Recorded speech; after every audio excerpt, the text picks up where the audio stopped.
Olá! Hoje a gente vai desvendar um conceito fundamental para quem trabalha com nuvem, o endereçamento IP dentro de uma VPC da Amazon. Pensa nisso como se a gente estivesse criando o mapa, o sistema de CEPs de uma cidade digital inteira que estamos prestes a construir do zero. O nosso roteiro hoje é bem na pegada de um construtor, sabe? Primeiro a gente olha a planta baixa, depois entende como funcionam as comunicações dentro e fora do nosso terreno. Aí a gente vai ver como expandir, como dividir tudo certinho e no final quais ferramentas profissionais nos ajudam a gerenciar essa cidade toda. Bom, vamos começar então. Para qualquer construção, o primeiro passo é a planta baixa, certo? No mundo da VPC, essa planta é o que define o espaço de endereçamento. E para desenhar essa planta, a gente usa uma linguagem bem específica, chamada de notação CIDR. Essa notação, a CDR, é basicamente como se a gente estivesse definindo os limites do nosso terreno na nuvem. Ela diz, olha, sua propriedade começa aqui, nesse endereço, e tem esse tamanho todo. É com ela que a gente desenha um mapa da nossa rede, o alicerce de tudo. Ok, com a planta da nossa cidade definida, o próximo passo é pensar nas ruas e nas portas de entrada e saída. Nossos recursos na nuvem vão precisar de dois tipos de endereço para se comunicar.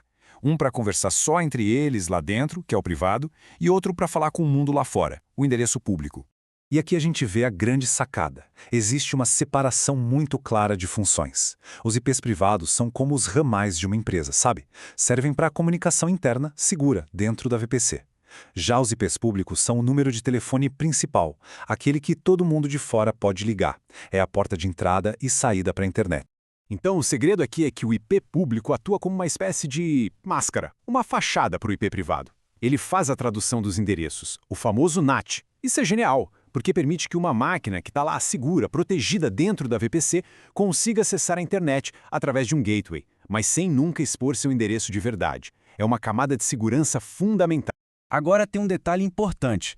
O mundo como a gente conhece está ficando sem endereços IPv4. Imagina uma cidade que cresceu tanto que não tem mais número para colocar nas casas. É exatamente isso.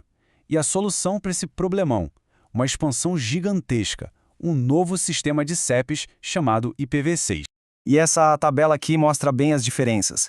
Com o IPv6, o espaço de endereços é praticamente infinito, resolve o problema de vez. E ele traz umas novidades bem legais, tipo os gateways que são só de saída, os egress only. A ideia é simples e muito segura. Os recursos lá de dentro conseguem acessar a internet, mas ninguém de fora consegue iniciar uma conexão com eles. É uma segurança a mais.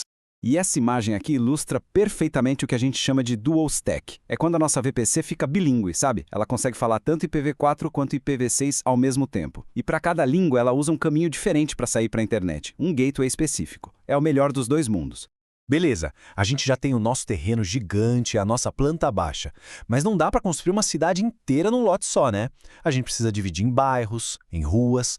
No mundo da VPC, essa divisão em lotes menores é o que a gente chama de criar sub-redes. Olha só esse exemplo.